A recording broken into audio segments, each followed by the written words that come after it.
Watch this clip of Richard Dawkins sitting down with cosmic skeptic Alex O'Connor, and he's telling him why he will never debate William Lane Craig. It's really telling. Stick around to the end. There's a comment from the original video I'm going to read from a skeptic.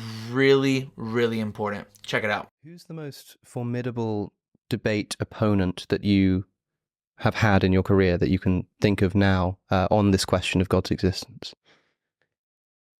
I don't think there are any. Not that I'm formidable myself, but I don't think that there are any very good arguments. No point in a debate where you're sat there getting ready to get up and give your 10-minute rebuttal while they're speaking, writing your notes and thinking, oh gosh, what am I going to say to that? That's a fair point. I don't think so. I mean, I don't want to sound arrogant. It's not that I've got great points. It's just that I don't think there are any good points to be made. Or maybe it's something about the debate format as well. You know, everybody's so prepared that Yes. you're rarely caught off guard. Yes. I mean, the sort of professional debaters on behalf of religion, people like William Craig. Hey, sorry to interrupt the video real quick. If you are interested in finding out truth, whether that's what the Bible has to say about any sort of random subject, all the way to can creation and the world actually testify that God is real, I want you to click subscribe. We're coming out with videos just like the one you're watching every single week. Our main goal is to help the skeptic come find Christ. If you believe in that, subscribe. See you later. Bye. I've no time for him. I mean, he's got this sort of loud, rather pompous voice, and he says sort of premise 1, deduction 2, and things like that, and the audience, I suppose, is supposed to be impressed. I've had William Lane Craig twice on my podcast, and I always had a good experience with him. Having said that, I didn't debate him. I don't know what that would be like. It's something you're not interested in doing, debating William Lane Craig? Or having a conversation perhaps with William Lane Craig? I have done. I've vowed not to. I feel such contempt for him because of his. I don't know whether you've seen what he says about the Israelites slaughtering the Midianites, and instead of saying what any decent theologian would say, well, it never happened, and this is just an Old Testament story. He says, well, the Midianites had it coming because they were so sinful, and then.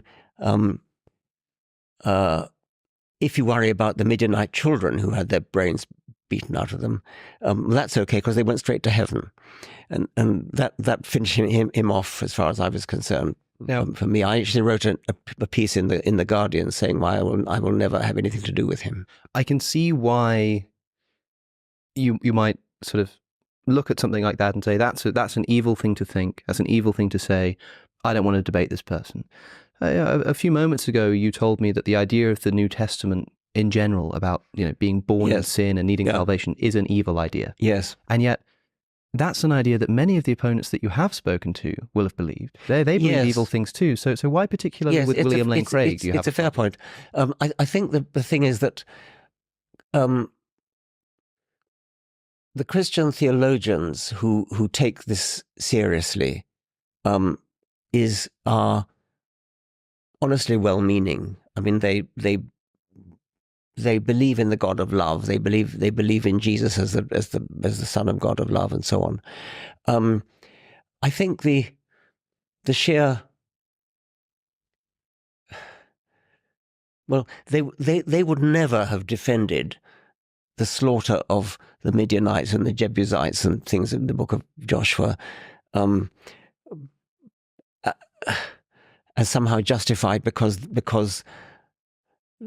the Midianites were sinful.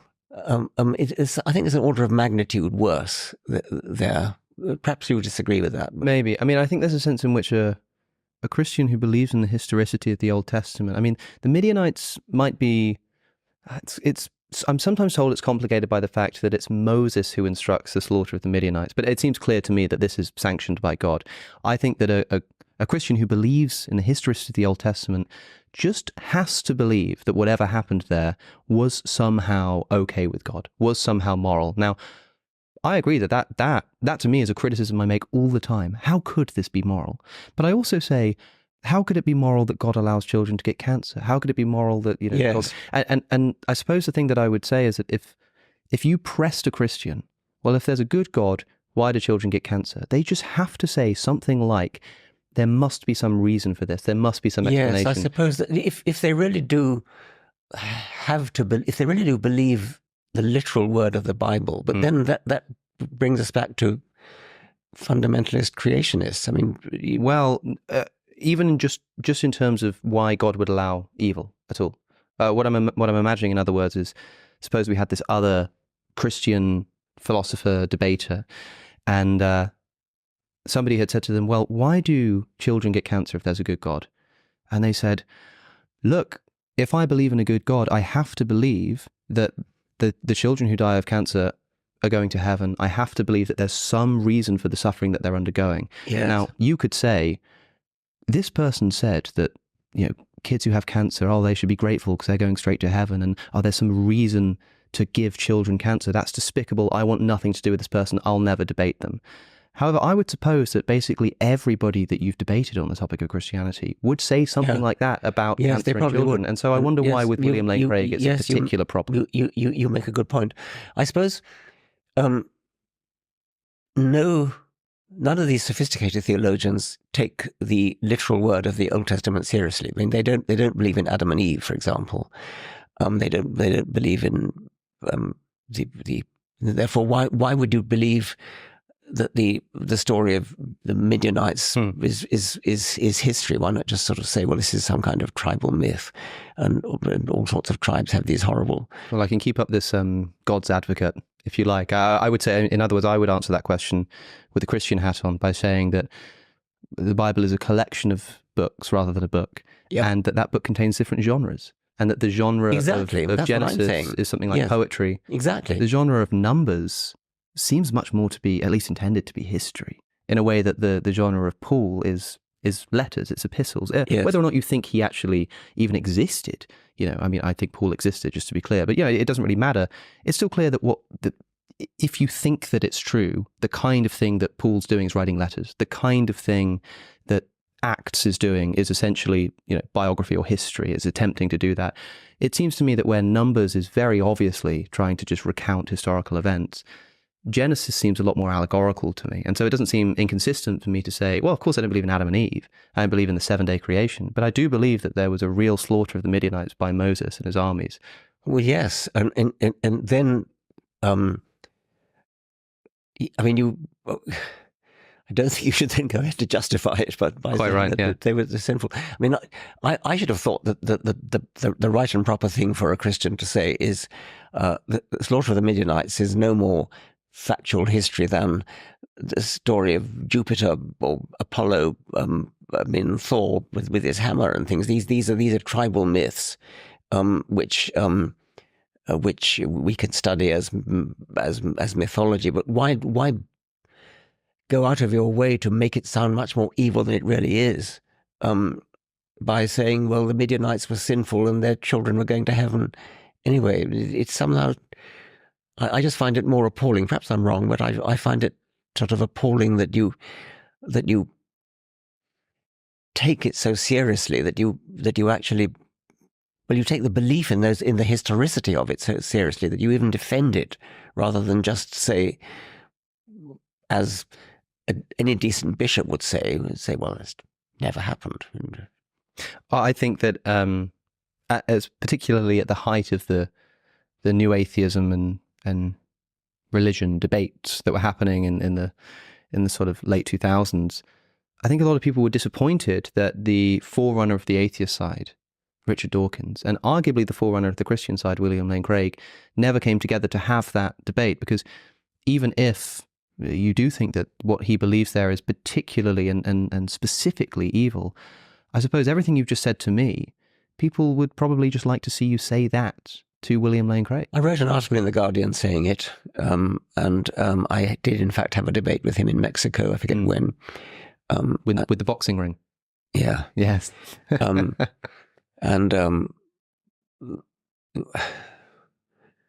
I just no desire to. I don't respect him. I find his manner pompous, and I just don't want to be in the same room as him, really. Well, in the interest of diplomacy, I will offer no further comment, except that that's certainly not my experience with the man. But okay, I imagine that we've had very different interactions with him in the past. Let's put it that way. I want to give some quick thoughts, and then I want to read one of the comments. I think it's really telling. One of the things, I just wrote down some things here as they're going through.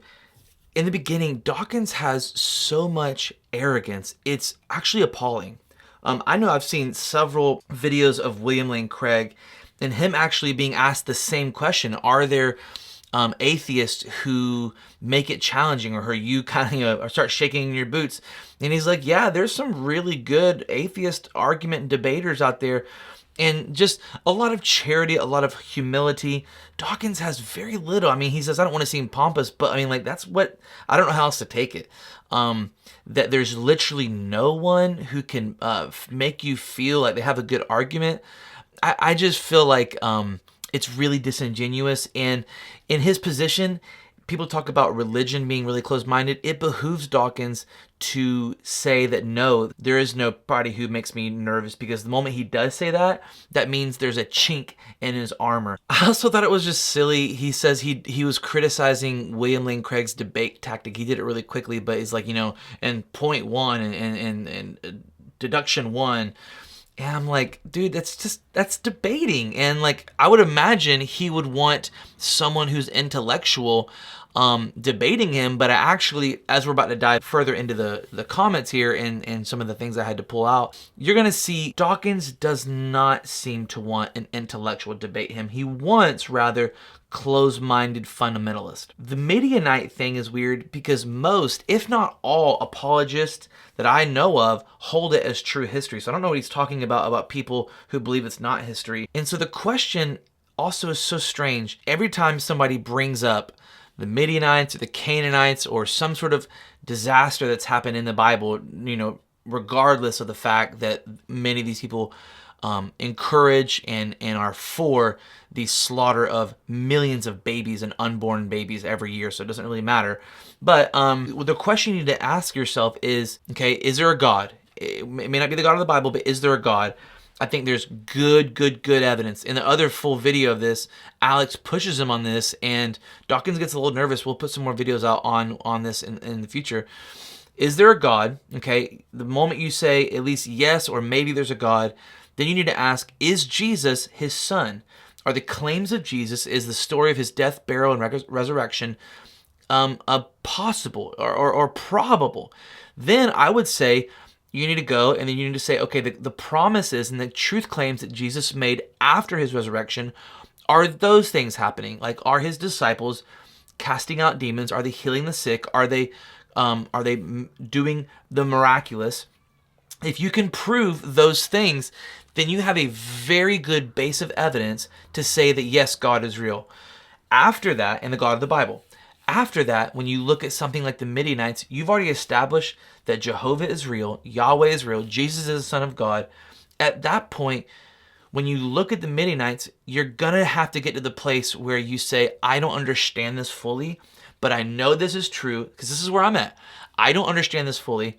I know this is true, and I'm going to have to submit this question to this, because oftentimes what we're seeing is people who are putting God on the trial. They're putting God on trial, and they're wanting to see, have you ever done anything wrong? They want to make sure God has never done anything wrong before they believe in him, and that's just a silly way to do it, because if he created you, who are you to then judge him? Alex O'Connor talks about this later in his video in another clip where he relates us to Shakespeare and Hamlet. Who is Hamlet to judge Shakespeare?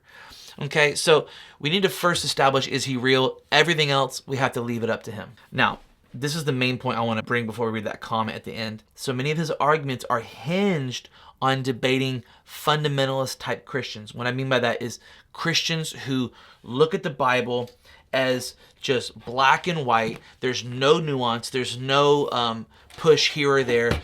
And like something like the creation has to be a 7-day creation period.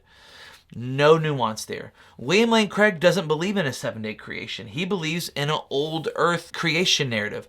I honestly think this is the real reason why Dawkins doesn't like and doesn't want to debate him. And I would say he's lying by saying all this negative stuff, because at the end of the clip, you saw Alex saying, well, that really wasn't my experience, and kind of being a little sus about why is Dawkins acting so strange. And I think the reason is because William Lane Craig does make Richard Dawkins shake in his boots a little bit, because he's able to have nuance in some of these conversations. And once you take out some of those fundamentalist type beliefs, the atheist really has nothing to stand on. When William Lane Craig is able to say, I think evolution may be true, Richard Dawkins starts shaking in his boots, because that's all he has. Last thing I'll say before we read the comment is I love Alex, his attitude in this clip. It's really great. He's a true skeptic, and he really does a good job of pushing back on William Lane Craig. Okay, I'm going to read this comment. I thought this was really interesting, and so let me just read it to you, and then I'll close with some ending thoughts. This was, to me, the big cop-out for the representation of the new atheism movement. I grew up as a teenager in the 2000s, and I was addicted to watching videos of Dawkins and Hitchens, while never letting go of my Christian background. The great virtue of the Four Horsemen and the new atheism movement in general, I thought, was the desire to question everything and the willingness to put their ideas to the test in debate. I admired these people for their courage to ask questions most Christians, I felt, were cowardly to ask. However, when William Lane Craig appeared on the stage, all manner of excuses suddenly appeared. Polly Tubney pulled out of the debate. Andrew Copson, the head of the Humanities Association, made the bizarre statement on the radio that he felt it was the waste of time to debate William Lane Craig, yet encouraged atheists in the audience to challenge and put to task Craig's views. Dawkins himself was happy to meet with the young earth creationists, exactly, and random American preachers for his documentaries, yet when a philosopher of religion came to his own home turf, he backed out by saying Craig was too horrible of a person to share the stage with. This, in spite of the fact that he very regularly spoke with people he had disagreed with and people who shared morals he would call evil. In short, it was an excuse to avoid his objections to God being put to the test by someone he feared was potentially able to grill him. So great. People like Dawkins and Hitchens, they thrive on the fundamentalist type Christians who only can see it one way. When somebody like William Lane Craig, or Bill Craig, is what John Lennox calls him, steps onto the stage with non-fundamentalist beliefs, all of a sudden, a lot of the arguments they had in their bag fall out. Why? Because atheism is a very, very weak platform to stand on. There's a couple more clips that I want to be sharing in the days coming from this interview that I think are incredible on showing the weakness of the arguments of atheism and just how biased all this stuff really is. Awesome, guys. Hey, there's some more videos right here. Check them out. Like, subscribe, comment, share this with somebody. If you know of a skeptic who would need this video, who's been struggling, please send it to them. Peace, guys. Have a good one.